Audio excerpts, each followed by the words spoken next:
The British Empire liked to present itself as a force of civilization, yet in the 19th century it fought brutal wars not for freedom or justice, but to force narcotics into China, wars that reshaped global trade and left a legacy of addiction and humiliation. The Opium Wars reveal how the empire's wealth and power were built not only on ships and soldiers, but also on drugs and exploitation. To understand this confrontation, one must first consider the contrasting positions of Britain and Qing China in the decades before the conflict. Both powers claimed supremacy in their respective spheres, but their interactions were framed by profound asymmetries in commerce, worldview, and political structure. For more content, like the video, subscribe, and let me know where you're watching from. By the late 18th century, the Qing Empire was the largest polity on Earth, with a population estimated at over 300 million. Under emperors like Qianlong, who reigned from 1735 to 1796, the Qing presided over a territory stretching from the Pacific coast to Tibet and Central Asia. The agrarian economy produced enough grain to sustain large populations, while domestic industries manufactured goods that were highly prized abroad. Chinese silks, porcelain, and above all tea became staples in European markets, consumed not only by elites but also by a growing middle class. Britain, whose population reached 16 million by 1800, became particularly dependent on Chinese tea, which by the 1820s accounted for more than half of the East India Company's imports from Asia. Trade, however, was tightly regulated on the Chinese side. Since the 17th century, the Qing court had restricted European merchants to the port of Guangzhou, known to Europeans as Canton. This arrangement, often referred to as the Canton system, required foreign traders to operate under the supervision of officially licensed Chinese merchants, the Cohong. European ships could not freely enter Chinese ports, nor could foreign envoys establish embassies in Beijing without explicit imperial sanction. Attempts by Britain to alter this system, such as the Macartney Mission of 1793, were rebuffed by Emperor Qianlong, who insisted that the empire lacked need of foreign goods and required only tribute from outsiders. From the perspective of London, this rigid system created mounting difficulties. British demand for tea, silk, and porcelain generated an enormous outflow of silver bullion to China, since few British exports appealed to Chinese markets. Between 1800 and 1830, tens of millions of pounds worth of silver left Britain and its colonies for Canton, aggravating concerns about monetary stability at a time when Britain was engaged in costly wars against Napoleonic France.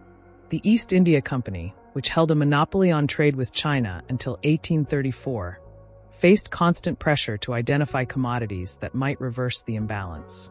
It was in British-controlled India that a solution emerged. The fertile plains of Bengal and Bihar, conquered and reorganized after the Battle of Plassey in 1757, provided ideal conditions for the cultivation of the opium poppy. Under company administration, a tightly regulated system of production and auctioning developed. Indian peasants were contracted to grow poppies under strict quotas, after which the raw opium was processed and sold at auction in Calcutta. Licensed merchants, many of them British, then carried the drug across the Bay of Bengal to be smuggled into China, where demand had already taken root despite official prohibitions. Although Qing law forbade the importation and sale of opium, enforcement was inconsistent. The drug's spread was facilitated by networks of Chinese smugglers and corrupt officials, who profited from the trade. By the early 19th century, smoking opium had become widespread in coastal provinces, initially among elites but increasingly among laborers and soldiers. This created both a moral and an economic crisis for the Qing state. Moral, because addiction undermined social hierarchies and Confucian ideals of discipline. Economic, because silver began to flow out of China to pay for the drug, reversing the very balance of trade that had once favored the empire. The contradiction was stark. Britain justified its presence in Asia in terms of commerce, modernity, and naval power, yet it relied on narcotics trafficking to stabilize its finances. China presented itself as the Middle Kingdom, self-sufficient and morally upright, yet its own officials facilitated a trade that eroded the strength of its population and drained its treasury.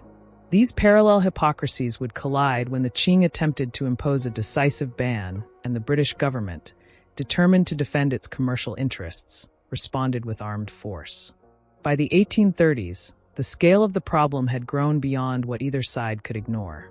Annual imports of opium into China reached tens of thousands of chests, each weighing over 130 pounds, representing a vast underground economy. The East India Company's revenues from Bengal depended heavily on the auctions, while Chinese society began to register the corrosive effects of mass addiction. Fields went untended as peasants devoted their incomes to the drug. Soldiers lost discipline. Families pawned property to sustain their habits. Within the Qing bureaucracy, debate raged over how to suppress the trade without provoking foreign retaliation, but the tide of smuggling continued. The British Empire stood at a crossroads. Industrial expansion in Britain required steady supplies of raw materials and secure markets abroad. The empire's fiscal health leaned on Indian revenues, and those revenues in turn leaned on opium. Yet defending this commerce would mean confronting one of the world's largest states, one whose rulers still regarded Europeans as little more than tribute-bearing barbarians. The confrontation was not inevitable, but the structural pressures on both sides were drawing them closer to open conflict.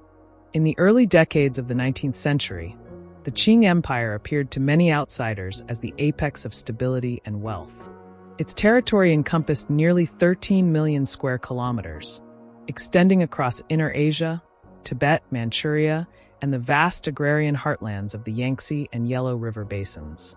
A population exceeding 300 million generated agricultural surpluses that sustained not only dense rural communities, but also cities like Beijing, Canton, and Nanjing, which rivaled the largest capitals of Europe in size and complexity. The Qing fiscal system, based on land taxes, corvée obligations, and monopolies on commodities such as salt, provided a steady revenue stream to maintain armies, palaces, and administrative networks. For much of the 18th century, these resources had enabled the dynasty to project confidence as a universal empire, requiring no foreign imports for its prosperity. The imperial court's ideology framed China as the Middle Kingdom, the cultural and political center of the world, where the emperor ruled under the mandate of heaven. Foreign states were categorized not as equal sovereign entities, but as tributary powers, expected to send missions acknowledging the supremacy of the Son of Heaven. This outlook shaped how the Qing treated European merchants. Western ships were tolerated in limited fashion, not because of mutual recognition, but because the dynasty regarded their presence as a manageable inconvenience within the broader hierarchy of empire. The Canton system, formalized in the mid-18th century, exemplified this arrangement. Foreign traders were confined to a small quarter outside the walls of Guangzhou during the season of trade, and their interactions with Chinese society were mediated by a guild of licensed merchants known as the Cohong. Under this system, Europeans could not establish permanent residences in Chinese cities, bring families ashore, or move freely beyond the restricted district known as the 13 Factories. All communication with the Qing bureaucracy passed through Cohong intermediaries, who collected duties, enforced regulations, and bore responsibility for foreign behavior. The emperor's officials monitored this commerce from a distance, intervening only when disputes threatened order. From the Chinese perspective, the system preserved sovereignty by keeping outsiders under control. From the European perspective, it created bottlenecks that inflated prices and limited access. Yet despite these frustrations, the flow of goods continued to expand, since demand in Europe for Chinese tea and silk only grew stronger. Tea deserves particular attention in understanding why this trade became so critical. By 1800, the British public consumed over 20 million pounds of tea annually, with customs duties on its import providing the British government with a substantial portion of its revenue. The ritual of tea drinking had moved far beyond the elite to become a staple of working households. This consumer habit bound the fiscal stability of Britain to the Canton trade, magnifying the significance of access to Chinese goods. Meanwhile, silver bullion, the only medium of exchange widely accepted by Chinese merchants, drained steadily from London and Calcutta into the hands of Cohong traders. The Qing court regarded this inflow of silver as evidence of China's superiority. British observers interpreted it as a dangerous imbalance, undermining their own monetary reserves. The Chinese state appeared indifferent to foreign concerns, but beneath the surface, strains were mounting. Rapid population growth in the 18th century had pressed heavily on the agrarian economy. The amount of cultivated land expanded only marginally, while the number of households multiplied. Rural communities often survived on thin margins, vulnerable to fluctuations in harvests, floods, or locusts. Grain storage systems designed to mitigate famine had decayed due to corruption and logistical failure. As population density increased, migration and land disputes intensified, while secret societies and local militias proliferated in regions where state control was weaker. The military structure of the Qing Empire, though impressive on paper, was less capable than its size suggested. The Eight Banners, the Manchu hereditary corps that had conquered China in the 17th century, remained stationed in garrisons across the country, but over generations they had become more ceremonial than operational. Bannermen received stipends regardless of service quality, leading to widespread complacency. The Green Standard Army, composed of Han Chinese troops, was more numerous but often poorly trained and inadequately equipped. By the early 19th century, China possessed the manpower to field large armies, but lacked the modern artillery, naval power, and logistical systems that European states had developed in the age of industrialization and Napoleonic warfare. Administratively, the Qing bureaucracy maintained a rigid structure that was both its strength and its weakness. Scholars trained in Confucian classics dominated the civil service, ensuring continuity in governance, but also creating resistance to adaptation. When European envoys such as Lord Macartney in 1793 or Lord Amherst in 1816 sought to negotiate broader diplomatic and commercial relations, the court rejected them with the same formulaic insistence that China needed nothing from foreign states. These refusals reflected more than arrogance. They were rooted in a bureaucratic culture that measured legitimacy by fidelity to established ritual rather than by pragmatic concessions. The perception of China's wealth also concealed growing regional disparities. Coastal provinces like Guangdong, Fujian, and Zhejiang were heavily engaged in maritime commerce, both legal and clandestine, while interior provinces remained overwhelmingly rural. Smuggling networks operated with tacit local complicity, moving contraband such as opium into communities that official edicts condemned but rarely suppressed effectively. This uneven landscape meant that while the court in Beijing could declare prohibitions with confidence, enforcement along thousands of kilometers of coastline was fragmentary. The result was an empire that seemed imposing from afar, yet carried fissures that foreign merchants and smugglers could exploit. On the intellectual level, Chinese scholars debated how to interpret the influx of foreign ships and commodities. Some regarded European traders as marginal actors whose barbarian status required no policy reconsideration. Others, particularly in coastal regions, warned that reliance on silver imports created vulnerabilities, since the outflow of bullion could destabilize the currency if trade patterns shifted. These warnings, however, did not translate into significant reforms. The empire still possessed immense resources, and the idea that foreign powers might use military force to alter China's policies seemed implausible to most officials. The situation, however, was evolving. While the Qing court clung to its tributary worldview, Britain and other European states were reshaping global commerce through industrialization, steam navigation, and new financial institutions. British naval forces could deploy cannon that outranged Chinese coastal batteries, and merchant vessels grew faster with the application of steam power. The gap between Chinese and European military technology widened with every decade, even as the empire remained convinced of its cultural superiority. This divergence in capability and perception created the conditions for a collision once commerce crossed from irritation into confrontation. By the late 18th century, the foundations of Britain's commercial empire rested on a paradox. The Industrial Revolution was transforming the economy at home. Textile mills multiplied across Lancashire, ironworks spread in the Midlands, and steam engines revolutionized production. Manufactured goods poured from workshops and factories in unprecedented volumes, destined for markets overseas. Yet in China, the largest consumer base in Asia, these products found little reception. Chinese artisans already supplied textiles, ceramics, and metalwork suited to local tastes. while elite consumption revolved around culturally specific patterns that foreign imitations could not easily replicate. The imbalance left British merchants increasingly dependent on silver payments to acquire the one commodity that their own society demanded on a massive scale: tea. The figures were stark. In the 1780s, British imports from China averaged nearly £6 million annually, dominated by tea, but supplemented by silk and porcelain. Exports to China, by contrast, rarely exceeded £1 million, a fraction of the exchange.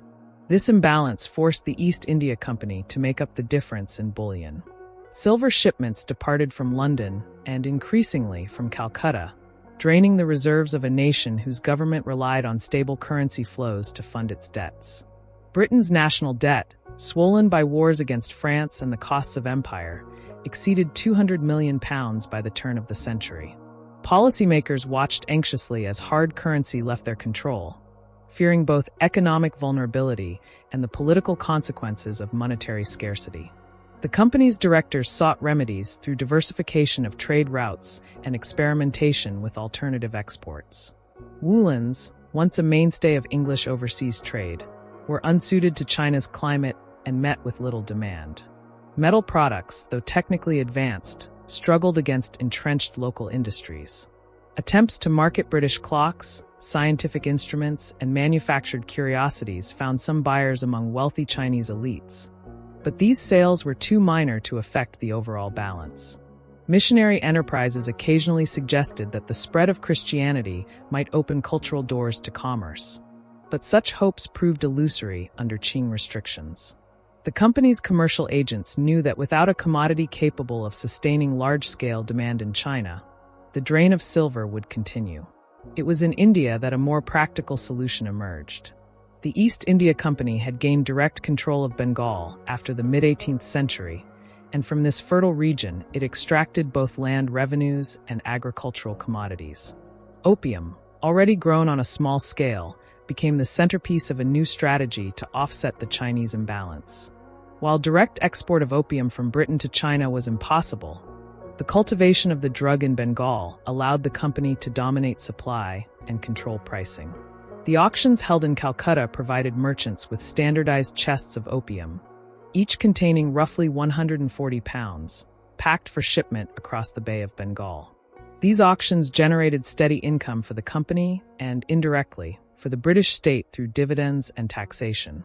The trade was illegal under Chinese law, yet the profits were irresistible. Merchants, many of them operating under British protection, purchased opium in Calcutta and carried it to the Chinese coast, where smuggling networks distributed it inland. The drug's addictive properties ensured repeat demand, while corruption among local officials allowed the trade to function despite periodic crackdowns. Silver, which once flowed unilaterally from Britain into China, now began to circulate back into the pockets of company merchants and their Indian intermediaries. By the 1820s, the reversal was visible in financial records. Silver outflows from Britain diminished, while revenues from opium auctions became central to the fiscal stability of company rule in India. The human costs of this commerce were not abstract. In Bengal, cultivators were compelled to dedicate significant portions of their land to poppies under coercive contracts enforced by company officials. These arrangements disrupted traditional crop rotations and exposed peasants to greater risk of famine when food harvests declined. In China, the spread of opium smoking accelerated among soldiers, laborers, and scholars alike, weakening both productivity and social discipline. Yet for the company's accountants and London financiers, the calculus was clear. Opium balanced the books where no other commodity had succeeded. The British government itself, though at times uneasy about the moral implications of the drug trade, benefited directly from the revenues. Duties on tea imports remained a pillar of the Treasury's income, and by sustaining the flow of tea into Britain without hemorrhaging silver, opium preserved the fiscal arrangement. Parliamentary debates occasionally aired concerns about the corrosive effects of addiction in China, but the voices of moralists were drowned by those of shareholders, merchants, and officials whose positions depended on the prosperity of Indian revenues. The empire's broader expansion across Asia relied on precisely this kind of commercial underpinning. The imbalance between Britain and China, then, was never merely a matter of trade statistics. It reflected deeper contrasts in economic systems, one driven by industrial manufacturing and global finance, the other grounded in agrarian surplus and hierarchical administration. Britain's need for Chinese tea was not optional. It was embedded in daily life, taxation, and the culture of sociability. China's demand for British manufactures, by contrast, remained negligible. Opium functioned as the hidden equalizer, forcing a convergence where no natural balance existed. Yet reliance on such a commodity carried risks that became increasingly evident. Smuggling demanded protection, and protection implied the use of naval power. Whenever Chinese authorities moved decisively to enforce prohibitions, merchants appealed to the British government for intervention. The empire's commercial interests could not be separated from its military posture. Gunboats stationed in Asian waters served not only to defend shipping lanes, but to guarantee that the opium trade would not be suppressed without confrontation. By the 1830s, the tension had grown acute. The volume of opium entering China reached tens of thousands of chests annually, representing a market worth millions of pounds. Silver once again began to flow outward from Chinese treasuries, this time in payment for narcotics rather than for luxury goods. For the Qing court, already strained by population pressures and administrative inertia, the reversal presented both a fiscal and a moral crisis. For Britain, the system offered financial stability but demanded ever greater commitment to defending practices that were officially deniable but structurally indispensable. The imbalance of trade had been solved, but the resolution itself carried the seeds of political conflict. The rise of opium as the linchpin of Britain's Asian commerce was inseparable from the company's territorial conquests in India. After the victory at Plassey in 1757 and the assumption of the Diwani, the right to collect revenue in Bengal, Bihar, and Orissa, in 1765, the East India Company transformed from a trading corporation into a territorial power. The fertile plains of the Ganges offered not only rice and textiles, but also the conditions for large-scale poppy cultivation. By monopolizing both production and distribution, the company constructed an economic machine that could sustain its empire financially while addressing the chronic trade deficit with China. The system rested on coercive contracts imposed on Indian cultivators. Company agents, known as opium agents, advanced loans to peasants in return for agreements to sow a fixed acreage with poppies. These advances bound farmers to the company, leaving them little room to negotiate terms. Once harvested, the latex was processed in state-run factories, most notably at Patna and Ghazipur, where workers boiled, kneaded, and packed the drug into standardized chests. Each chest weighed roughly 140 pounds, its contents compressed and sealed for auction in Calcutta. The auctions became spectacles of imperial commerce, drawing merchants from Bombay, Madras, and beyond, who bid for the right to transport the product across the Bay of Bengal. The profitability of this arrangement was immense. By the 1820s, annual sales at the Calcutta auctions exceeded 20,000 chests, generating millions of pounds in revenue. These funds were critical not only for company shareholders, but also for the administration of British India, which relied on opium profits to finance civil government, military garrisons, and infrastructure. The revenue allowed the company to maintain one of the largest standing armies in Asia, composed of both British officers and tens of thousands of Indian sepoys.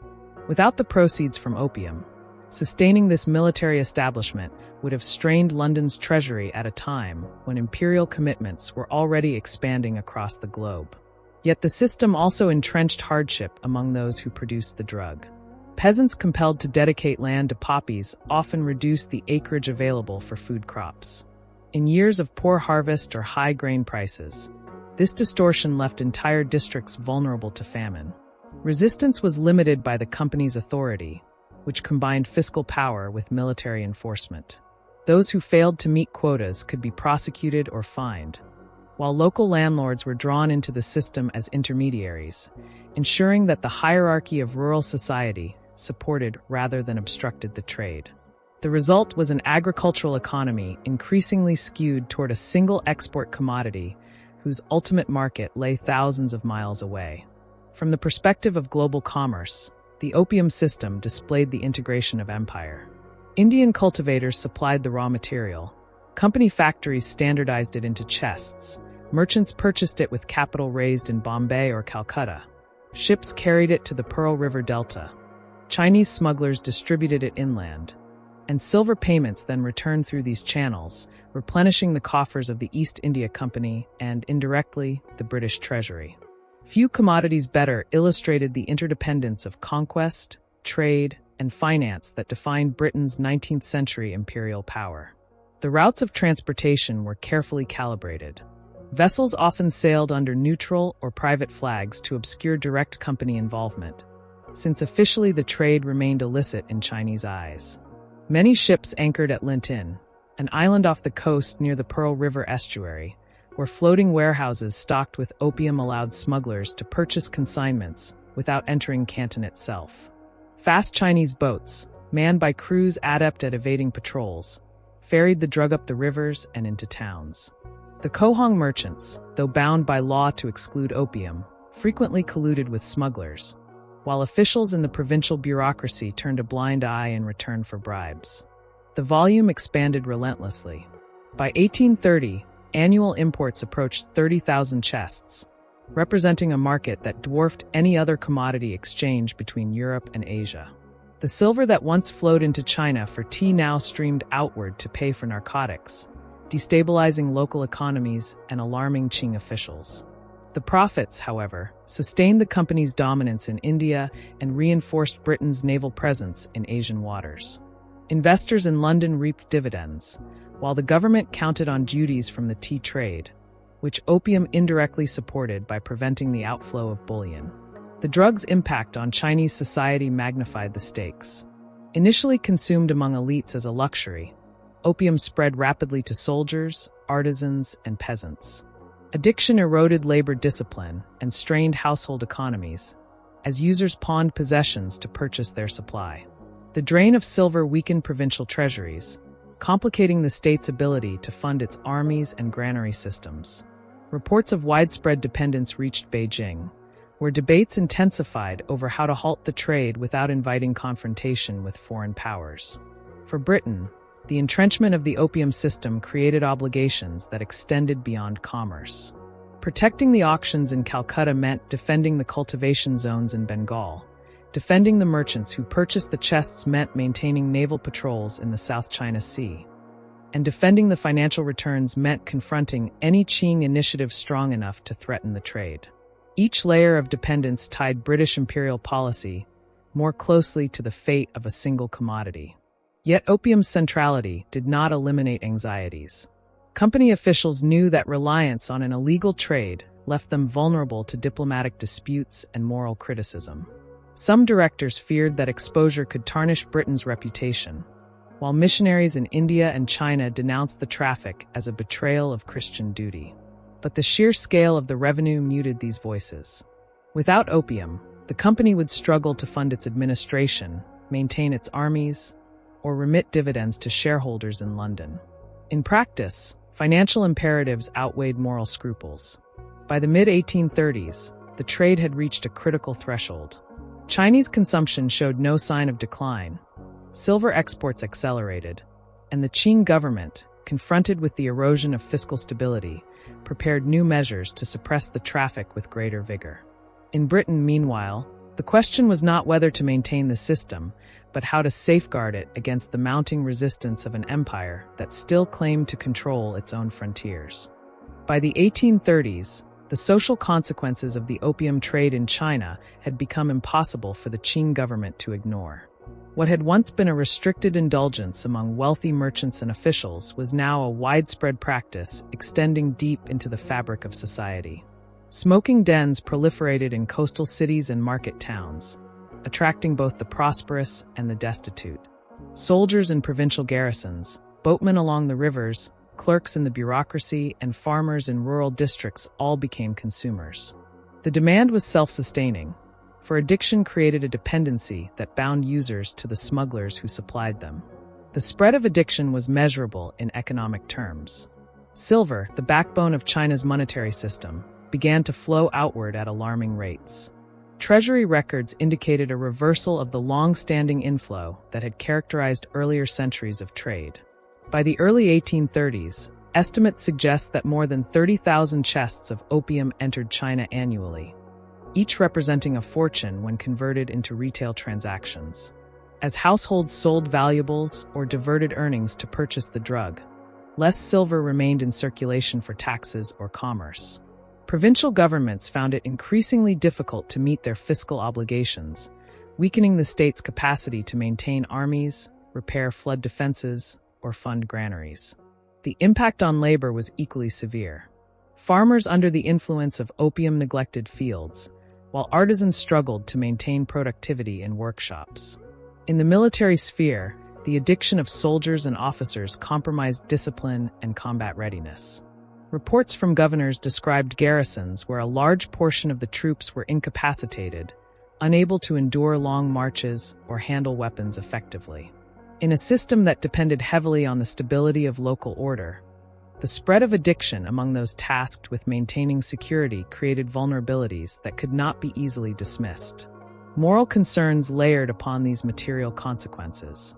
Confucian ideals placed heavy emphasis on self-control, filial duty, and the maintenance of social hierarchy. Addiction, which sapped both wealth and health, threatened these values. Families pawned ancestral property to sustain habits, undermining the continuity of lineage. Young men fell into idleness, neglecting obligations to parents and employers. Officials themselves, bound by the expectation of moral rectitude, were increasingly implicated, either as consumers or as protectors of the smugglers whose bribes purchased leniency. The corruption bred by opium further eroded confidence in the bureaucracy, feeding perceptions that the dynasty had lost its moral authority. The geography of the trade reinforced these problems. The Pearl River Delta became the central hub, but distribution networks carried the drug far inland. Rivers and canals, the arteries of Chinese commerce, facilitated smuggling into provinces far removed from the coast. By the mid-1830s, opium was found in markets across Hunan, Sichuan, and Shaanxi, regions hundreds of miles from Canton. The scale of distribution reflected both the ingenuity of smugglers and the inadequacy of enforcement mechanisms. Provincial officials attempted sporadic crackdowns, but the profits involved dwarfed the resources available for suppression. Estimates of the number of addicts varied, but contemporary observers spoke in terms of millions. Missionaries in Canton reported entire villages where nearly every male inhabitant smoked opium. Chinese memorials to the throne described county populations debilitated by the drug. Even if exaggerated, these accounts reflected an undeniable reality. Opium had become a structural feature of social life, entangling communities in patterns of dependency that stretched from the peasant household to the imperial bureaucracy. The broader economy reflected this dislocation. The outflow of silver depressed prices for copper coin, disrupting the traditional bimetallic system. Inflation and deflation struck unpredictably in different regions, complicating the ability of merchants to conduct trade and of the state to collect taxes. Farmers who received copper cash for their crops found it depreciated when converted into silver for tax obligations. The resulting instability added to rural grievances, fueling unrest that simmered beneath the surface. The cultural elite, steeped in Confucian doctrine, reacted with alarm. Essays circulated denouncing opium as a poison undermining both the body and the state.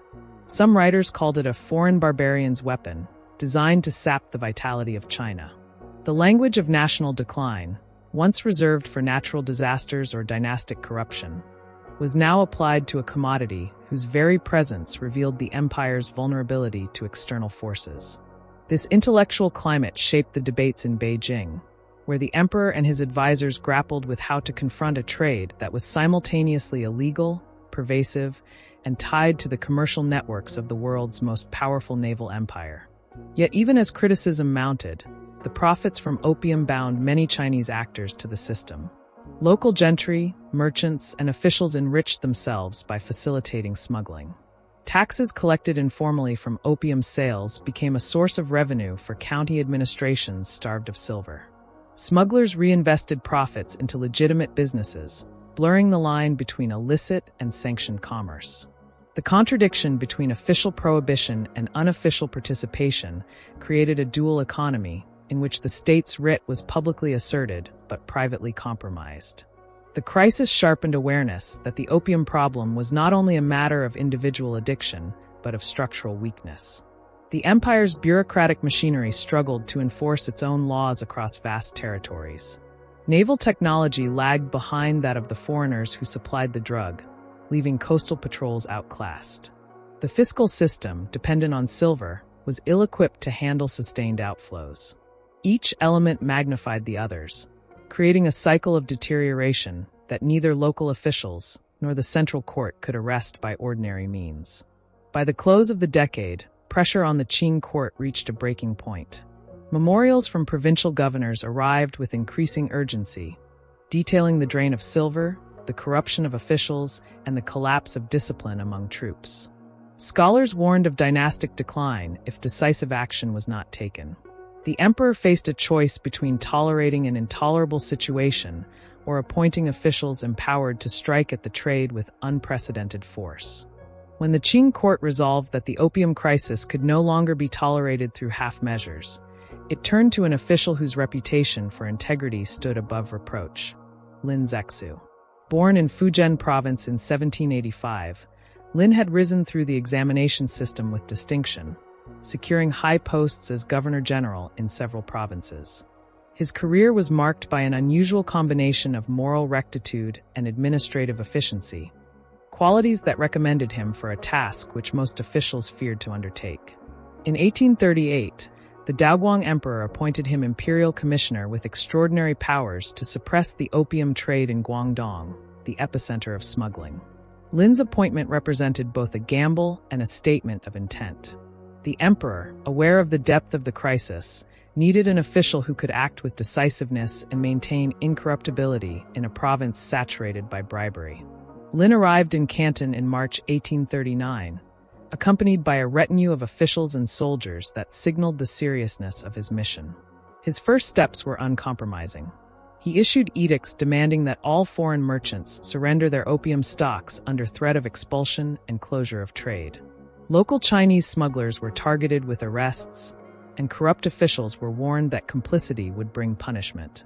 The foreign community in Canton, consisting primarily of British merchants, but also Americans and other Europeans, resisted these demands.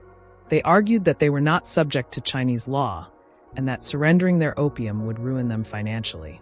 For weeks, tension mounted as Lin enforced a blockade of the foreign factories, cutting off supplies and forbidding Chinese laborers from serving the merchants. The situation escalated into a siege-like standoff. Foreign traders, trapped in their warehouses, faced mounting pressure as Lin's troops enforced the embargo with increasing severity. The confrontation reached its climax in June 1839. After weeks of negotiation, the foreign merchants, under the leadership of the British Superintendent Charles Elliot, reluctantly agreed to hand over their stocks. More than 20,000 chests of opium were surrendered, an unprecedented seizure worth millions of pounds. Lin ordered the drug destroyed in a carefully orchestrated public spectacle at Human, near the mouth of the Pearl River. Over several weeks, workers mixed the opium with lime and salt water in trenches, rendering it unusable before allowing it to wash away into the sea. The destruction was carried out with ritual precision, symbolizing the moral resolve of the Qing state and the authority of imperial law. The human destruction reverberated far beyond Canton. Within China, it was hailed as a decisive act of moral purification, a demonstration that the dynasty was prepared to defend its people from the corruption of foreign narcotics. Pamphlets celebrated Lin's incorruptibility and portrayed the event as a renewal of imperial virtue. Among the scholar-official class, the crackdown won admiration as a practical embodiment of Confucian principles. Yet in Britain, the reaction was altogether different. Merchants protested bitterly, claiming enormous financial losses and demanding compensation. To them, the destruction of opium was not an act of justice, but a violation of property rights and a direct assault on British commercial interests. Lin Zexu did not confine his efforts to the seizure at Human. He sought to attack the problem at its roots, both within Chinese society and abroad. He initiated campaigns against domestic opium smokers, ordering officials to arrest users and compel them to undergo rehabilitation. Hundreds of dens were shut down, and smokers were forced to sign pledges of abstinence. These measures, though unevenly enforced, underscored the seriousness of his mission. At the same time, Lin attempted to appeal directly to Britain's moral conscience. In a famous letter addressed to Queen Victoria, he asked why Britain, which prohibited opium consumption among its own people, should profit from poisoning another nation. The letter, translated and transmitted through diplomatic channels, received no official response, but it revealed Lin's awareness that the conflict was not merely military or economic, but moral in dimension. The crackdown placed the British government in a position where economic interests collided with imperial prestige. The merchants' losses, estimated at over £2 million, generated furious lobbying in London. The East India Company, though no longer holding a monopoly on the China trade since 1834, remained deeply tied to the opium system through its Indian revenues. Private firms like Jardine Matheson pressed the case that British honor and commerce had been insulted.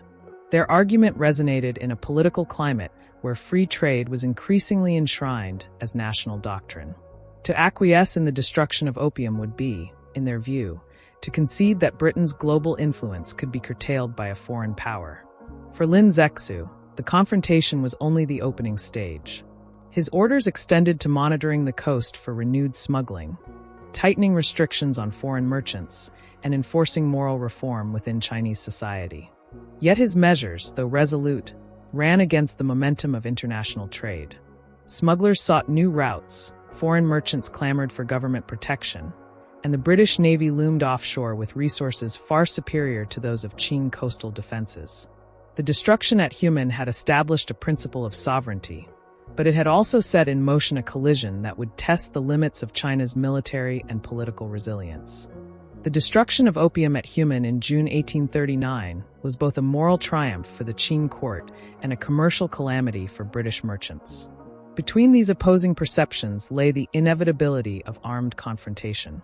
For Britain, the crisis was framed not simply as the loss of a valuable commodity, but as a challenge to the principles of trade and national prestige.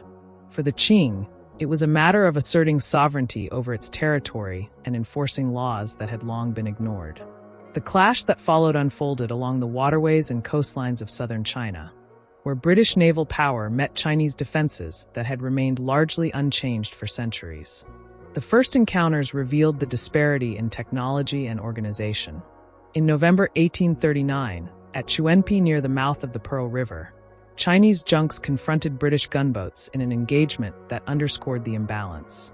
The junks, armed with cannon of short range and limited accuracy, attempted to blockade the British, but the maneuverability and firepower of steam-assisted vessels, such as the Nemesis, launched by the British East India Company, quickly shattered their formations. The Nemesis, an iron-hulled steamer armed with heavy guns and Congreve rockets, represented the new era of industrial naval warfare. Against such weaponry, the wooden junks stood little chance. As the war escalated in 1840, British forces extended operations along the coast. Troops numbering around 4,000, supported by nearly 40 warships, targeted key harbors and fortifications. At the Bogue forts, which guarded the approach to Canton, bombardments from naval guns demolished defensive walls that had been designed to withstand attacks by pirates rather than modern fleets. The defenders fought with determination, but outdated artillery and limited training left them unable to inflict serious damage. Each victory gave the British leverage, allowing them to blockade trade routes and dictate terms of engagement. The campaign's strategy reflected both military and political objectives. Rather than attempting to conquer large swathes of territory, the British aimed to seize coastal positions that would pressure the Qing court into negotiations. Control of harbors disrupted the flow of revenue from customs duties, cutting into the empire's finances. Moreover, by projecting power along the coast from Canton to the Yangtze Delta, Britain demonstrated its ability to strike where it chose, a message calculated to erode the confidence of Chinese officials. The capture of key islands, including Zhoushan off the coast of Zhejiang, provided bases for further operations and threatened access to the Grand Canal, the artery linking North and South China. Qing commanders attempted countermeasures, but faced structural disadvantages. Troops from inland provinces, unfamiliar with naval combat, were brought to the coast, where their lack of training and equipment rendered them ineffective. Cannons cast in traditional foundries lacked the range and consistency of British artillery. Coordination among provincial officials was hampered by bureaucratic rivalries and the slow transmission of orders from Beijing. In some regions, local commanders avoided decisive engagements, fearing the penalties for defeat but lacking confidence in their ability to win. The result was a pattern of skirmishes in which bravery and numbers were repeatedly nullified by superior firepower. Canton, the focal point of trade, became a theater of both negotiation and conflict.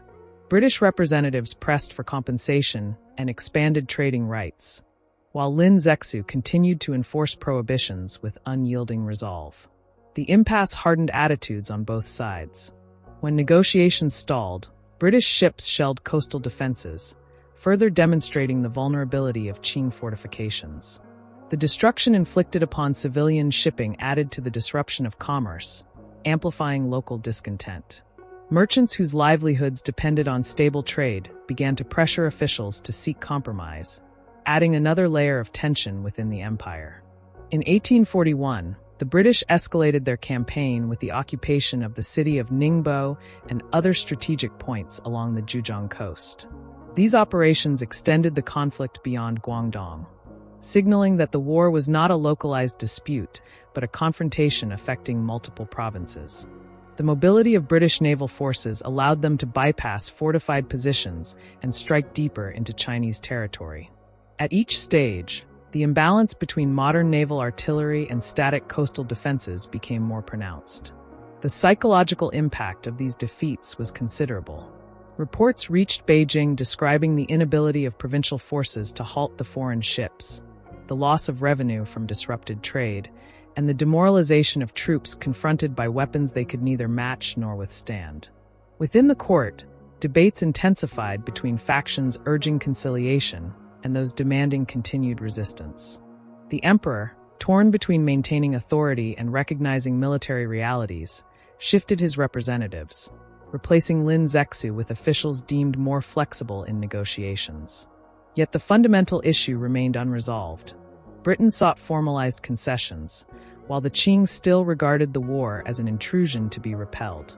By 1842, British forces advanced along the Yangtze River, threatening Nanjing, one of the empire's most important cities and a symbol of dynastic legitimacy. The capture of key positions along the river cut vital supply lines and revealed the inability of the Qing to defend the economic heartland. Troop numbers on the Chinese side were substantial, but their effectiveness was undermined by outdated weapons and fractured command. British forces, though fewer in number, combined discipline, naval mobility, and concentrated firepower to devastating effect. The fall of city after city heightened the urgency in Beijing, where officials recognized that continued resistance risked further humiliation and potential encirclement.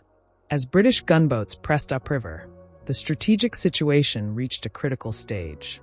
The Qing court faced mounting pressure to preserve stability, yet concessions to the foreigners threatened to undercut imperial authority.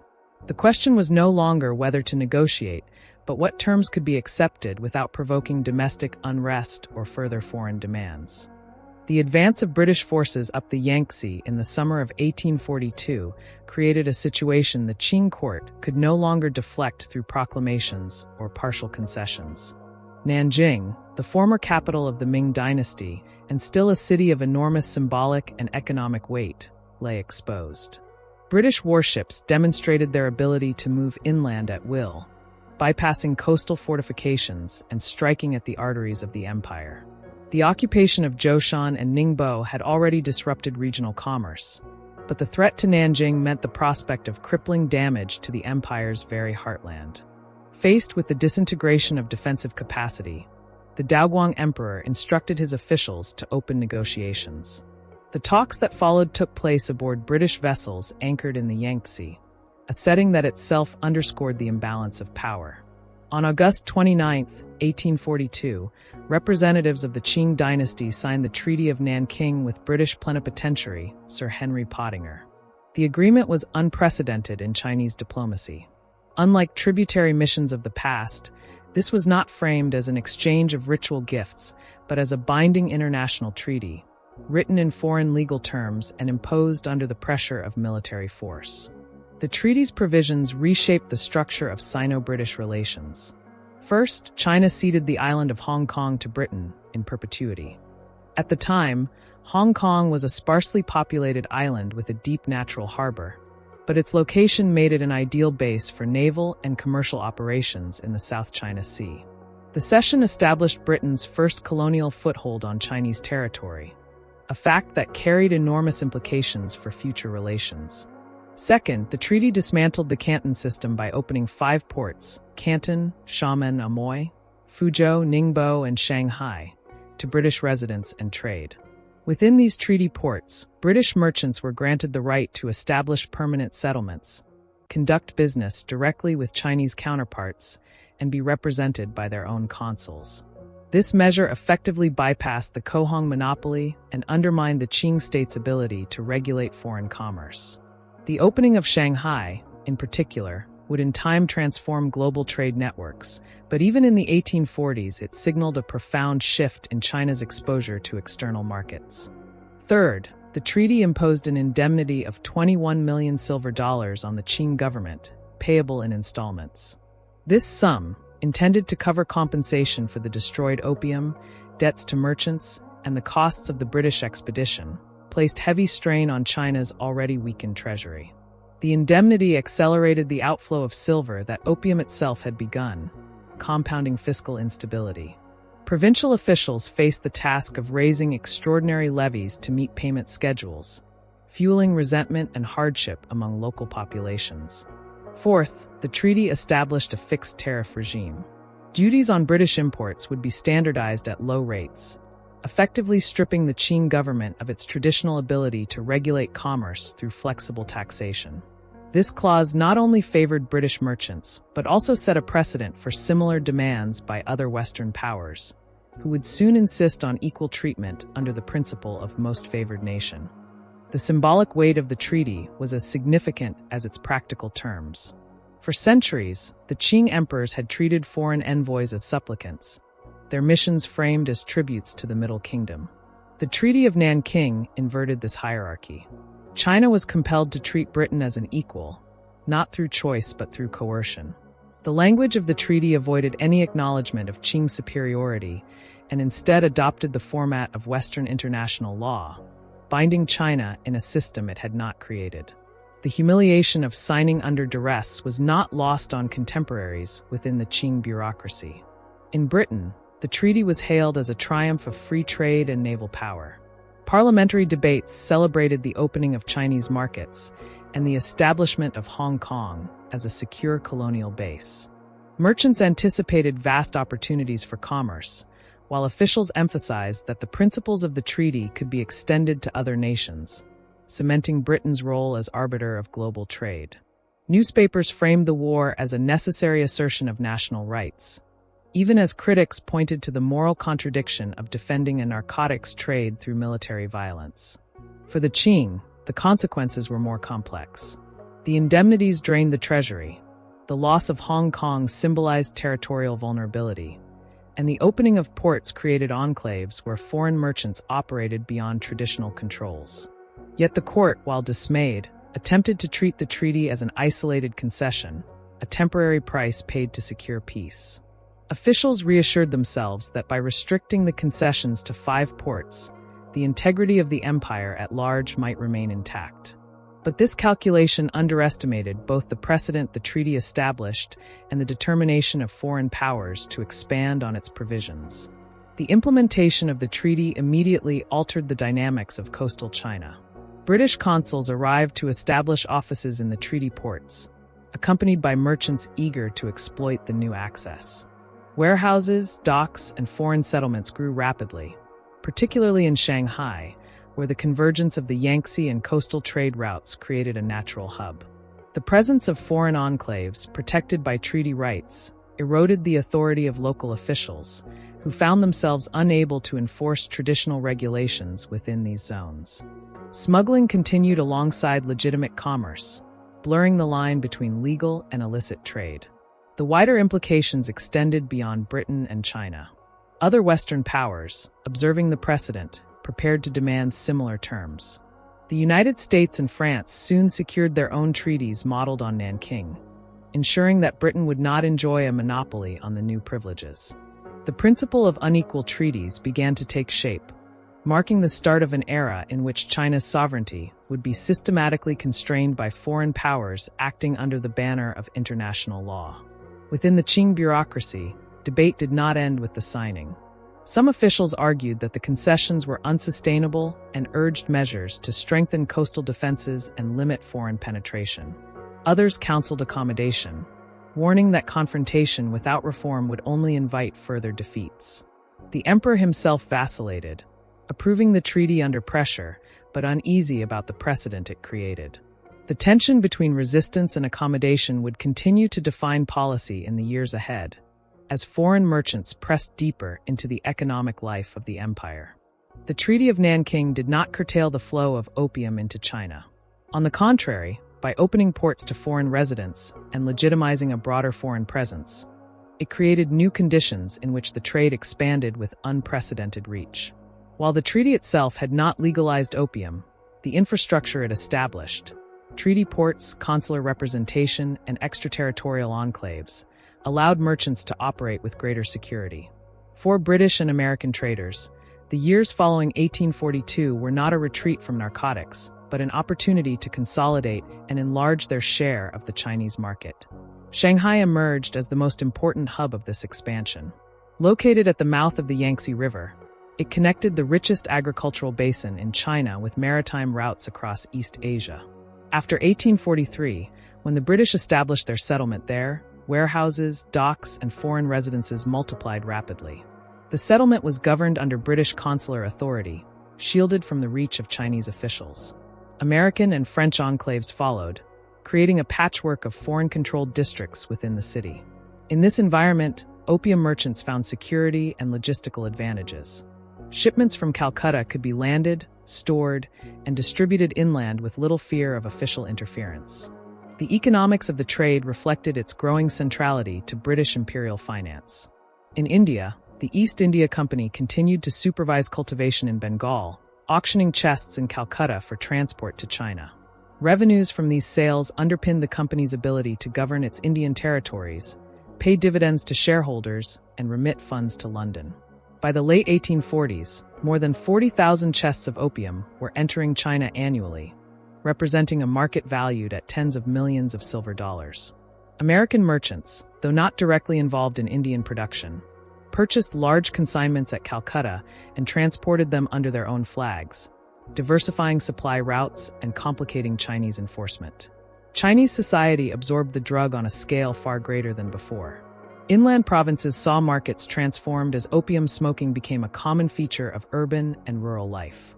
Dens proliferated in towns along the Yangtze, in Sichuan's river valleys, and in northern cities like Tianjin. Consumption no longer carried the aura of elite luxury, but penetrated the working classes, entwining itself with labor routines and household economies. Contemporary reports estimated that millions of Chinese men, from boatmen to scholars, relied on daily doses, with effects ranging from temporary relief to chronic debilitation. Families diverted income from grain, cloth, and tools to sustain addictions, straining already fragile economies in districts where harvest failures were frequent. The flow of silver intensified the economic dislocation. With indemnities from the Treaty of Nanking already depleting the treasury, the continued drain of bullion for opium compounded fiscal weakness. Copper coinage fluctuated in value as silver disappeared from circulation, leading to erratic exchange rates that disrupted both local markets and national tax collection. Officials tasked with raising revenues for granary stocks and military garrisons reported shortages, leaving the state less able to respond to natural disasters or local unrest. In this climate of financial strain, corruption flourished, as magistrates turned to informal levies and tolerated smuggling in exchange for bribes. The foreign presence also altered the dynamics of enforcement. Local Chinese officials technically retained jurisdiction outside the treaty ports, but in practice their authority was constrained. When smugglers operated from within foreign settlements, consuls insisted on extraterritorial rights, claiming that their nationals could not be tried under Chinese law. Disputes over jurisdiction became common, with Chinese magistrates unable to prosecute offenders who enjoyed the protection of consular courts. British officials often disavowed direct involvement in the opium trade, yet their refusal to hand over merchants accused by Chinese authorities amounted to a shield of impunity. For the foreign trading houses, Jardine Matheson, Dent and Company, and Russell and Company, the 1840s and 1850s were years of prosperity. They developed vast networks of distribution, hiring Chinese middlemen who carried opium upriver and sold it in local markets. Profits were reinvested in shipping, insurance, and finance, embedding the drug trade within the broader structure of global capitalism. The families and institutions connected to these firms in London, Calcutta, and New York reaped fortunes that extended into banking, railroads, and manufacturing. The narcotics commerce that debilitated millions of Chinese became a pillar of Western wealth and industrialization. Not all foreign observers celebrated this expansion. Missionaries in the treaty ports condemned the traffic as a moral evil, arguing that it undermined efforts to spread Christianity.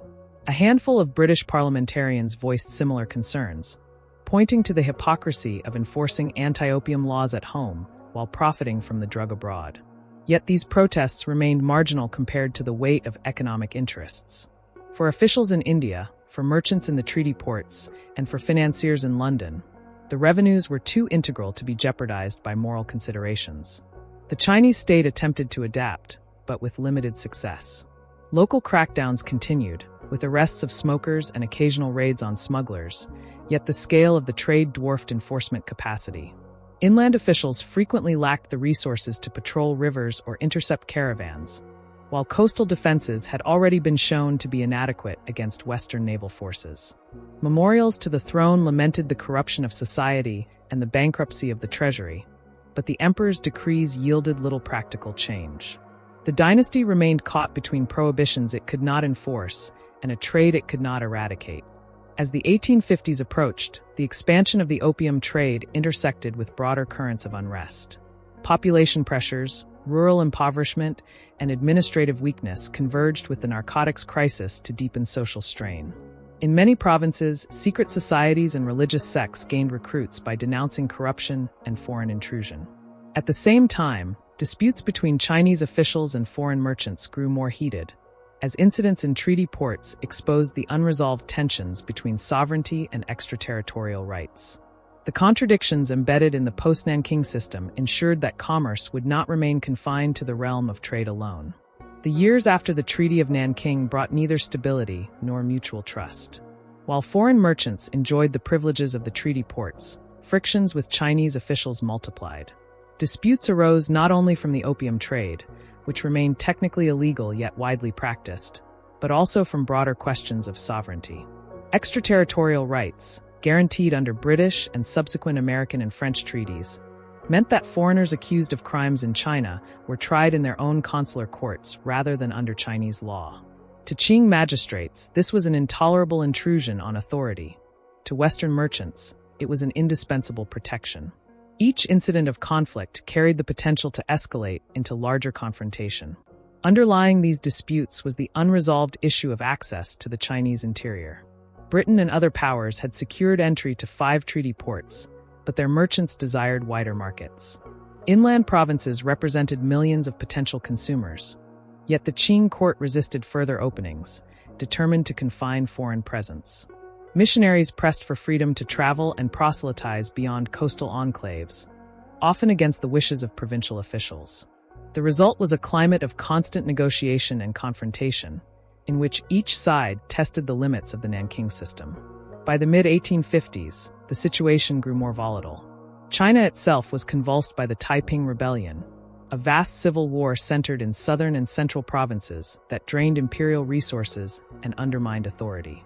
The rebellion, which proclaimed a radical vision of social and religious transformation, tied down hundreds of thousands of Qing troops and threatened the stability of the dynasty. In this atmosphere of internal crisis, foreign merchants pressed their demands with increasing assertiveness, confident that China's weakened condition limited its ability to resist.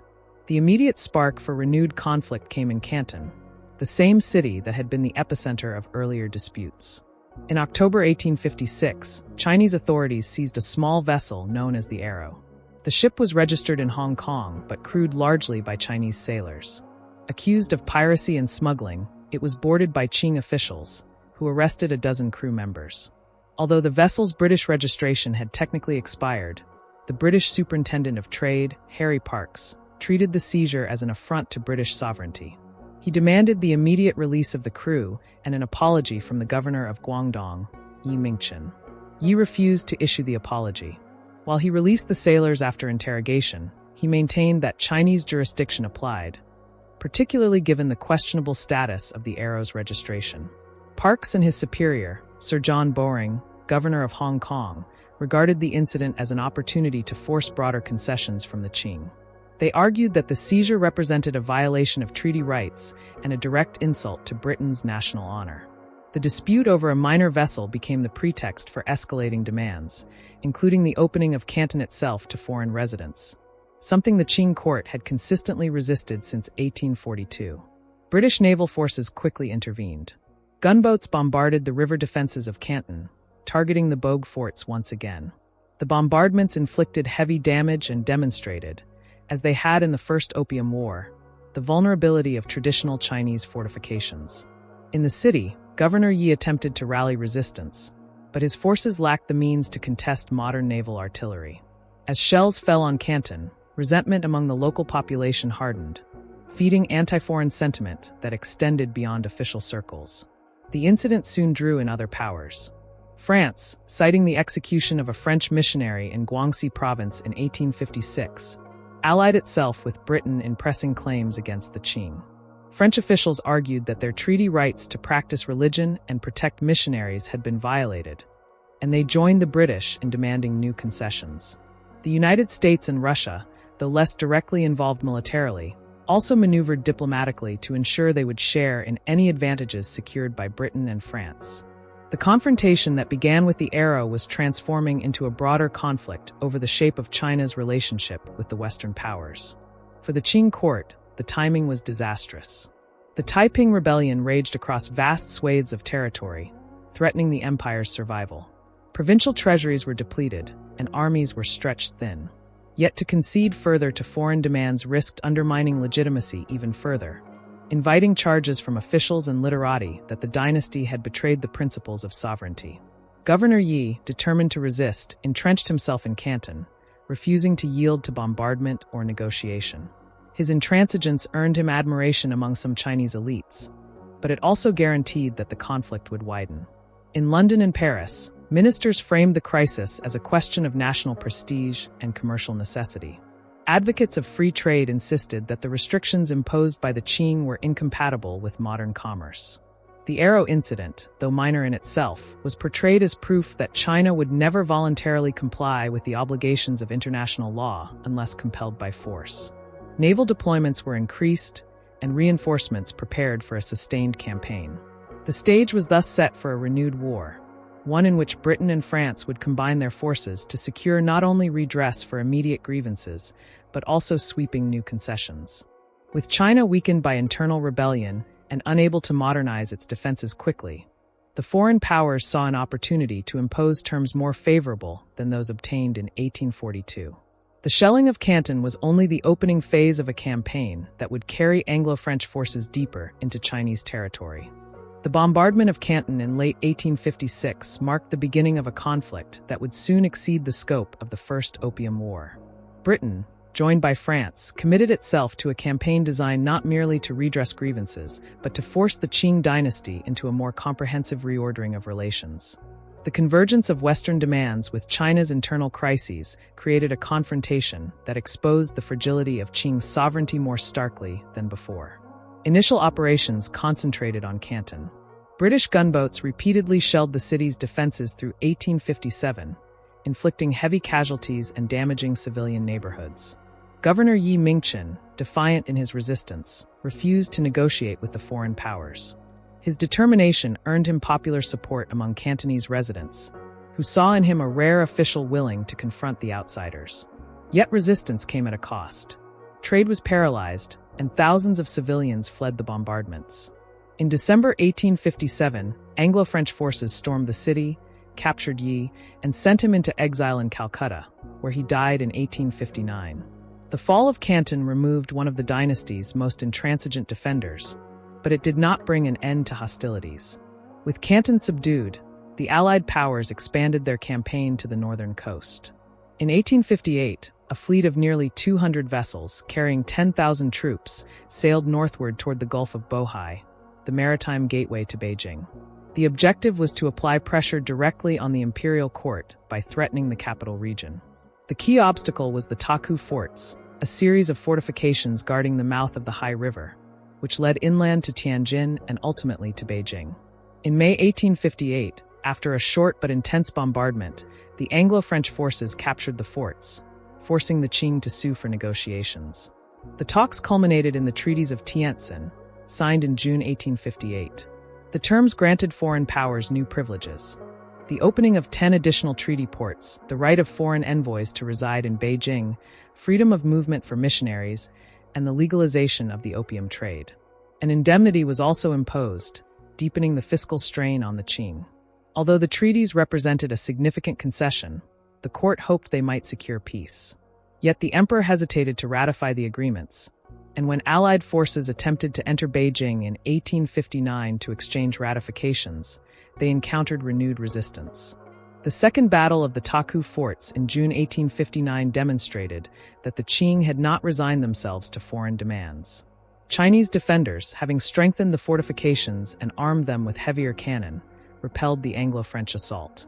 Several gunboats ran aground in shallow waters, and concentrated fire from the forts inflicted severe damage. The unexpected defeat emboldened the court, which celebrated the victory as proof that determined resistance could check foreign aggression. For Britain and France, however, the setback was intolerable. Reinforcements were dispatched, and plans were made for a larger campaign to ensure that the treaties would be enforced. In 1860, the Allied powers returned with overwhelming force.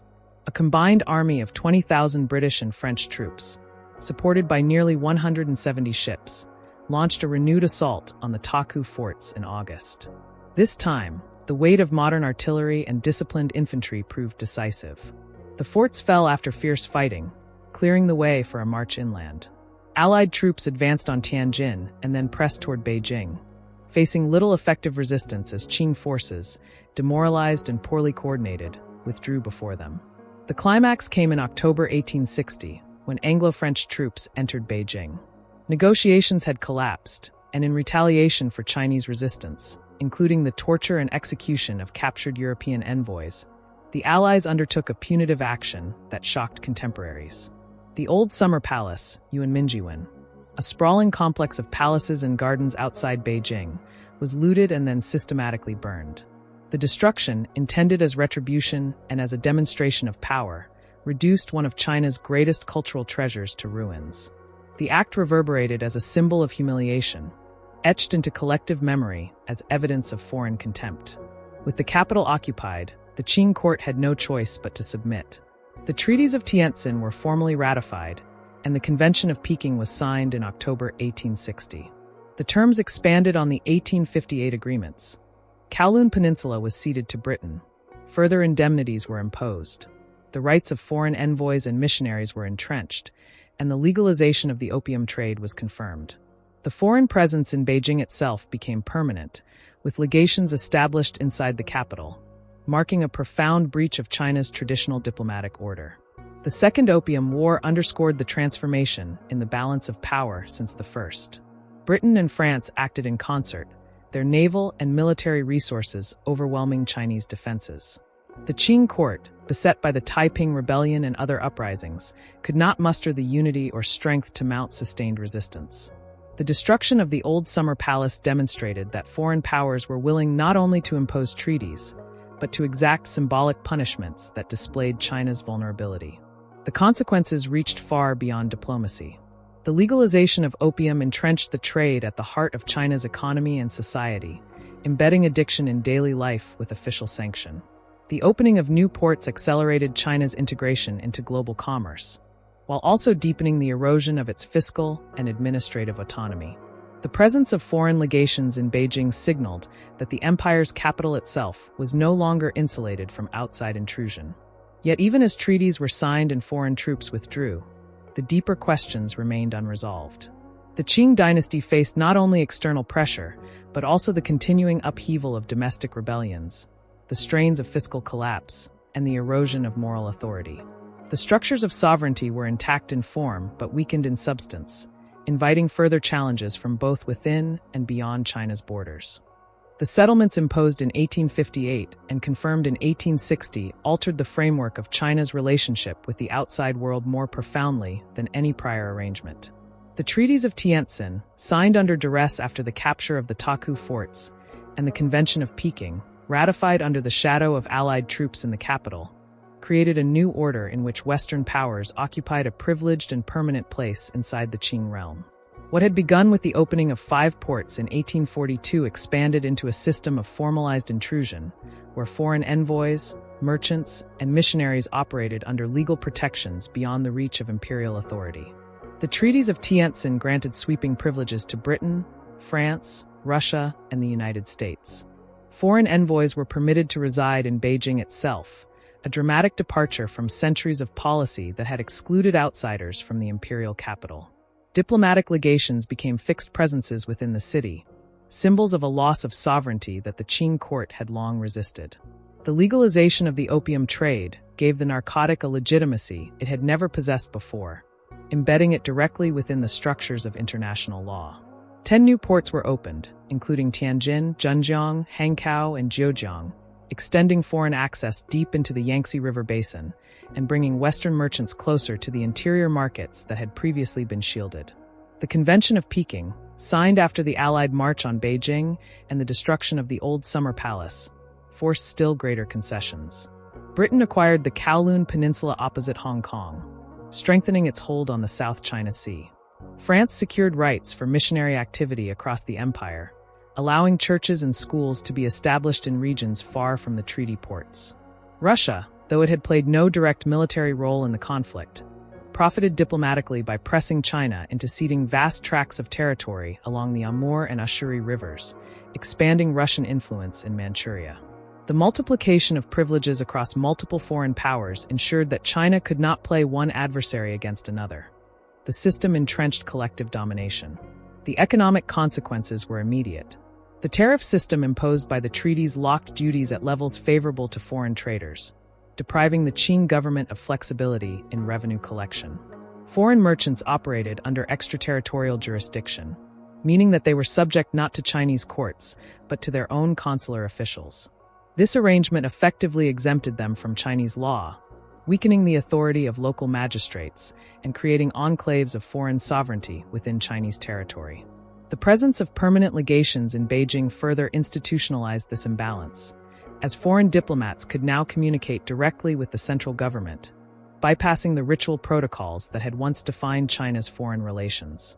The legalization of opium had the most corrosive social impact. With restrictions lifted, imports surged. Bengal and Malva opium entered in ever greater quantities, distributed through networks that reached from coastal warehouses to inland markets. Provincial reports lamented that entire districts were debilitated, with soldiers, scholars, and peasants alike succumbing to addiction. The revenues from the trade sustained the colonial state in India and enriched foreign merchants, but they drained China of silver and sapped its population of strength. The Qing government, forced to accept legality, could no longer portray the drug as an illicit poison imposed by foreigners. It had to tolerate it as a recognized article of commerce under international agreements. Diplomatically, the treaties marked the end of the tributary worldview that had guided Chinese policy for centuries. The presence of foreign envoys in Beijing, dealing directly with imperial ministers, institutionalized a system of state-to-state relations grounded in Western concepts of international law.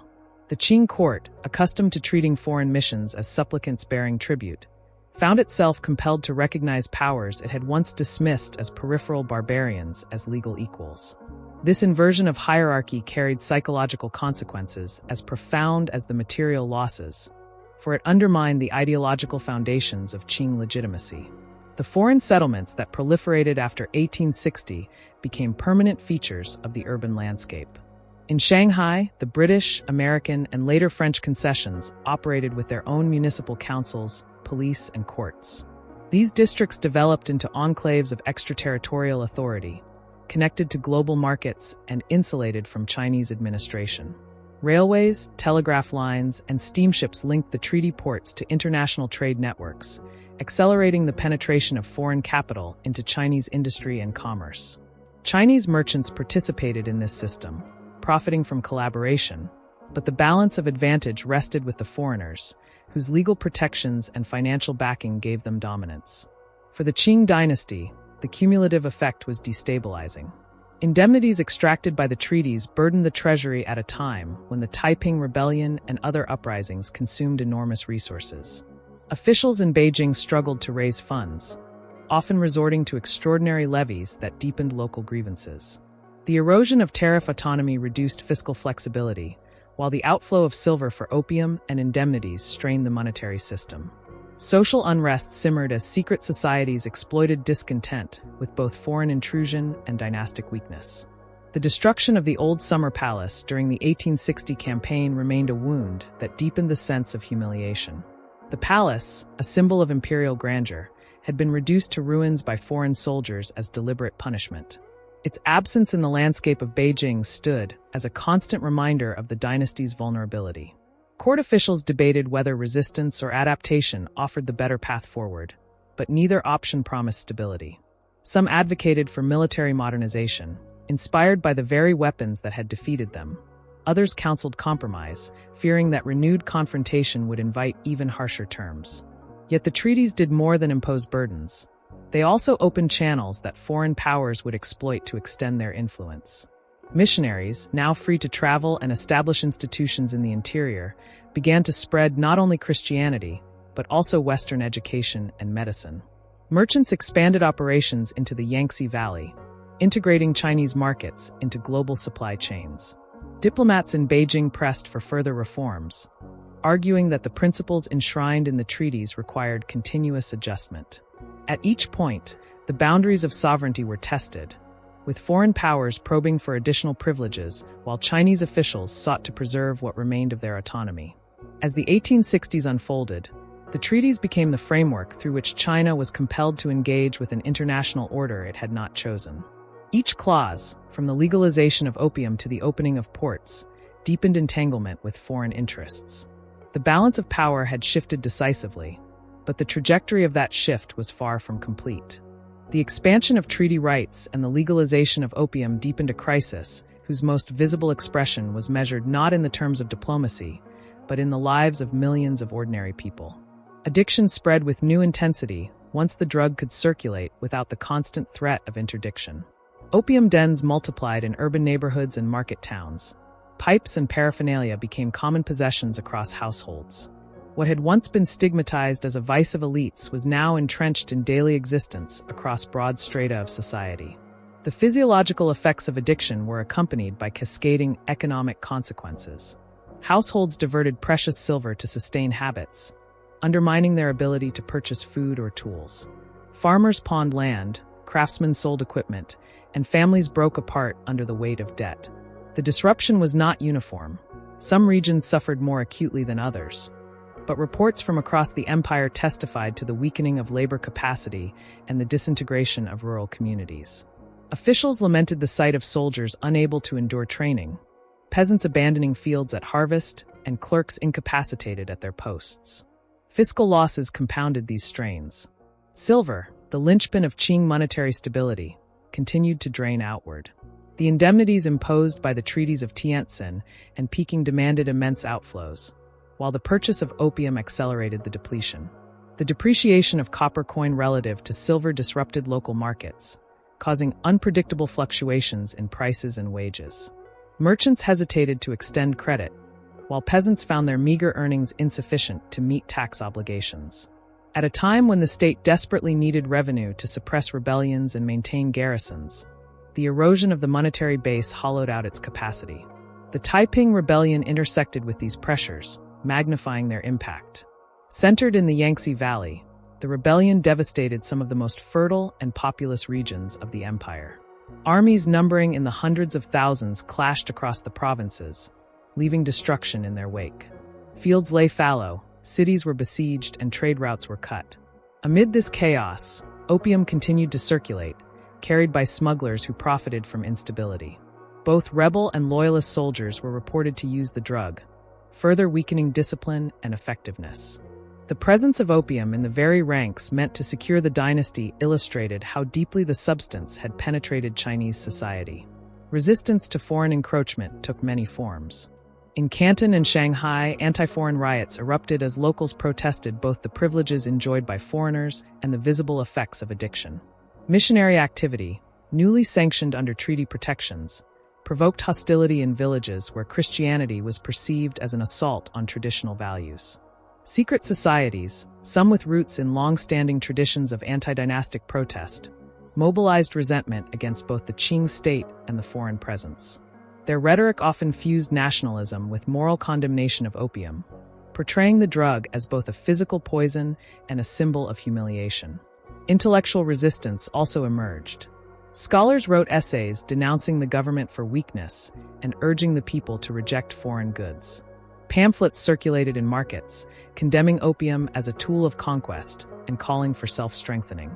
Although these writings varied in sophistication, they reflected a growing awareness that China's crisis was not simply a matter of military defeat, but of systemic vulnerability to foreign intrusion. Yet such appeals struggled to find traction against the economic realities of addiction and the entrenched networks of profit that sustained the trade. Local officials oscillated between repression and complicity. Some governors attempted to mount anti-opium campaigns, arresting smokers and confiscating supplies. Yet enforcement was uneven and corruption undercut effectiveness. In many provinces, magistrates relied on informal levies from smugglers to supplement depleted treasuries, making them reluctant to enforce prohibitions rigorously. The contradiction between the state's official stance and the daily practices of its officials further eroded confidence in the dynasty's legitimacy. The human toll extended beyond economics and morality to public health. Contemporary medical accounts described emaciation, lethargy, and premature death among heavy users. The drug's impact on fertility and vitality was widely remarked upon, with some officials warning that it threatened the very strength of the population. Families burdened by multiple addicts faced cycles of poverty and decline that perpetuated across generations. Unlike alcohol, which had long been integrated into Chinese ritual life, opium carried no traditional framework for moderation. Its use spread without cultural boundaries, amplifying its destructive potential. The social consequences of this crisis provided fertile ground for broader movements of resistance. The Taiping, though driven by millenarian religious ideology, drew strength from widespread resentment against both foreign intrusion and dynastic weakness. Other uprisings, such as the Nian in the north and the Pantai in Yunnan, similarly exploited grievances intensified by economic dislocation. While not all rebellions focused on opium directly, the drug served as both a symptom and a symbol of China's decline, invoked in rhetoric that sought to mobilize popular anger. The dynasty, weakened but not yet incapacitated, confronted the dilemma of how to respond. Attempts at prohibition lacked credibility in the face of legalized trade. Attempts at suppression faltered against the entrenched interests of foreign merchants and domestic smugglers. Some officials began to argue that the only path forward lay in adopting elements of Western technology and organization, in order to resist intrusion with modern means. Others clung to older frameworks, convinced that moral reform and strict enforcement could restore authority. The debate marked the beginnings of what would later be termed the self-strengthening movement, though in the 1860s it remained fragmented and uncertain. The human cost of the opium system was measured not only in lost silver or diplomatic concessions, but in the visible erosion of communities across the empire. Villages depleted of labor, armies weakened by addiction, and treasuries drained of resources formed the backdrop against which resistance and reform were debated. The crisis was no longer confined to coastal trade or imperial diplomacy. It was embedded in the daily lives of China's people, shaping their perception of both the dynasty and the foreigners who profited from their weakness. While China bore the social and economic weight of addiction, Britain reaped extraordinary profits from the system that sustained it. The revenues derived from Indian opium became a pillar of imperial finance, linking the agrarian labor of Bengal and Malwa with the financial markets of London and the commercial networks of the treaty ports. The arrangement illustrated how deeply the British Empire fused coercion, commerce, and capital, converting human dependency in one part of the world into political strength in another. The East India Company, though stripped of its monopoly on the China trade in 1834, continued to dominate production. In Bengal, the company maintained its monopoly on cultivation through a rigid system of contracts. Peasants were compelled to dedicate a portion of their land to poppies, advancing loans that tied them to the cycle of cultivation and repayment. Once harvested, the opium was processed in government-run factories, Patna and Ghazipur being the largest, before being sold at auction in Calcutta. These auctions were highly organized events, drawing merchants from Bombay, Madras, and overseas, and the revenue they generated underpinned the fiscal stability of company rule. The scale of this revenue was immense. By the 1850s, annual sales of Bengal opium brought in nearly £5 million, a sum that covered a large portion of the colonial administration's expenses in India. These funds paid the salaries of officials, financed the standing armies of sepoys and British regiments, and maintained the infrastructure of imperial rule. The proceeds also provided a reliable stream of remittances to London, where they supported the British Treasury, paid dividends to shareholders, and underwrote investments in railways, shipping, and industry. In this way, the opium system was not a marginal enterprise, but a central artery of imperial finance. Malwa, outside company territory, provided an additional source of supply. Merchants based in Bombay, many of them Indian intermediaries connected to global trading houses, purchased Malwa opium for export to China. Though technically not under the company's direct control, the trade was regulated through taxation and licensing, ensuring that profits flowed into the colonial economy. The coexistence of Bengal's monopoly system and Malwa's freer trade broadened Britain's ability to dominate the Chinese market. Together, the two regions ensured that supply could meet the rising demand, reinforcing the integration of India into Britain's imperial economy. In London, the wealth extracted from the opium trade circulated through financial institutions that shaped the global economy. Banks such as Barings and Rothschilds invested in the bonds and securities tied to the company's revenues. Insurance firms covered the risks of shipping opium across seas vulnerable to storms and piracy, profiting from premiums that reflected the immense value of each cargo. Merchant houses like Jardine Matheson, founded by Scottish traders who had built their fortunes in Canton, reinvested their profits in shipping fleets, real estate, and political lobbying. The fortunes generated by opium extended far beyond the docks of Shanghai or Calcutta. They became entwined with the industrial and financial fabric of Britain itself. Politically, these profits translated into leverage. The British state, already heavily indebted from decades of war, benefited from the steady flow of revenue from India. This allowed it to sustain global naval deployments, maintain garrisons across Asia and Africa, and project power in ways that exceeded the capacity of rival states. The defense of the opium system was not framed explicitly in Parliament as the defense of a narcotic trade. It was justified in terms of protecting commerce, preserving national honor, and ensuring the stability of British India. Yet beneath these arguments lay the undeniable reality that the fiscal health of the empire was tied to the continuance of addiction in China. The interconnections between commerce and policy were reinforced by the influence of merchant houses. Figures like William Jardine, who had returned to Britain after amassing wealth in Canton, lobbied vigorously for military intervention when Chinese authorities threatened the trade. His connections with members of parliament ensured that commercial interests were articulated at the highest levels of government. The line between private profit and public policy was porous, with the empire's military might repeatedly mobilized to defend the revenues of merchants whose fortunes underpinned broader financial stability. The benefits were not confined to Britain alone. The colonial state in India depended on opium revenue to sustain its bureaucracy and military establishment. Indian intermediaries, including Parsi, Marwari, and Gujarati merchants, grew wealthy through their participation in the trade, establishing banking and commercial networks that spanned from Bombay to Canton. Ships built in British and Indian yards employed thousands of sailors, many of them Lascars recruited from Indian coasts. The profits from opium supported the construction of docks, warehouses, and railways, embedding the drug trade in the infrastructure of empire. Yet the very success of the system created dependencies. British India's fiscal health became tied to a single commodity. Should Chinese resistance ever succeed in curtailing the trade, the financial repercussions would be immediate and severe. Officials in Calcutta and London were aware of this vulnerability, which made them all the more determined to defend the system with diplomatic and military force. The wars of the mid-19th century, costly though they were seen as investments to secure the continuation of revenues that sustained both India and the empire at large. The global reach of these profits also generated new dynamics of competition. American merchants, excluded from Indian production, nevertheless entered the China trade by purchasing opium at Calcutta or smuggling Turkish varieties through the Mediterranean. Their participation underscored the lucrative nature of the market and ensured that Britain could not monopolize it entirely. Still, Britain's control of Bengal and its naval supremacy in Asian waters allowed it to dominate, reinforcing its status as the preeminent imperial power of the age. Behind the flow of silver into British coffers lay the devastation of Chinese society. Addiction, poverty, and fiscal collapse in one empire were the foundation of prosperity, industrial growth, and global dominance in another.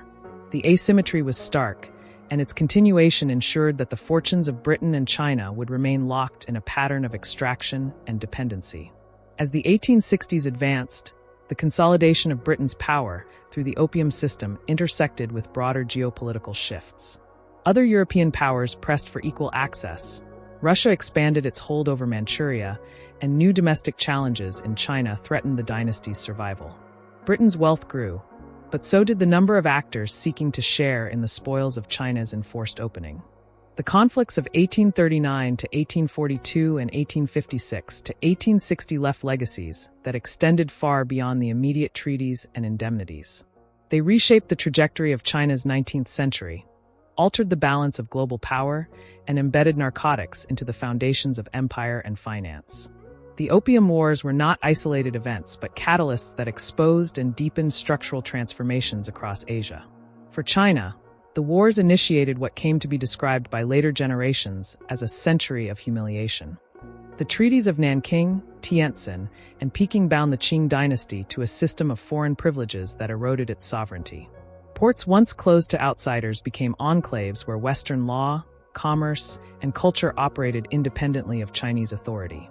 In cities like Shanghai, foreign concessions became centers of banking, shipping, and trade, while Chinese officials found themselves excluded from jurisdiction. The visibility of this loss of control, foreign flags flying over consulates in the capital, foreign gunboats patrolling rivers, foreign merchants conducting business under their own laws, transformed perceptions of the dynasty's power. The psychological consequences were as significant as the material losses. The Confucian worldview that had framed China as the Middle Kingdom, the cultural center of the world, was undermined by the spectacle of defeat at the hands of states once dismissed as peripheral barbarians. Scholars and officials grappled with the implications.